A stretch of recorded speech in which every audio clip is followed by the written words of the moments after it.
So your classmate has just given a speech, or made a project, or whatever. Great. A response video may sometimes be required by your professor, and it's an awesome tool for furthering discussion. Here are some quick tips to make your response video shine. Plan out what you want to say. You probably won't have a lot of time, and you don't want to flounder around for 2 minutes. Make sure you're still conversational and looking at the camera, but having a ready script or a list of bullet points can help give you direction and make the most of your time. Make sure what you're saying is true. A truly great response video connects back to course readings and might require a little research outside of class. Especially make sure you've paid attention to your classmates' argument.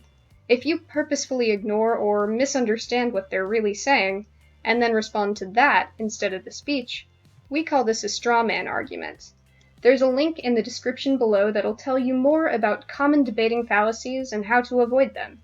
If you're still worried you might be misunderstanding, you can always ask your classmate for clarification. Maybe you disagree with your classmate. Maybe it's a really heated topic. That's okay, but keep disagreements civil. The easiest way to do that is to ground your response in the evidence, and don't include emotional language or go on a personal attack.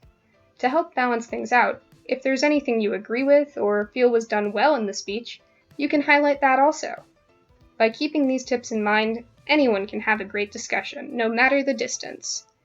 If you'd like more information or have any questions, feel free to contact the Speaking Center directly at spkc@umw.edu or bit.ly/umw.spkc.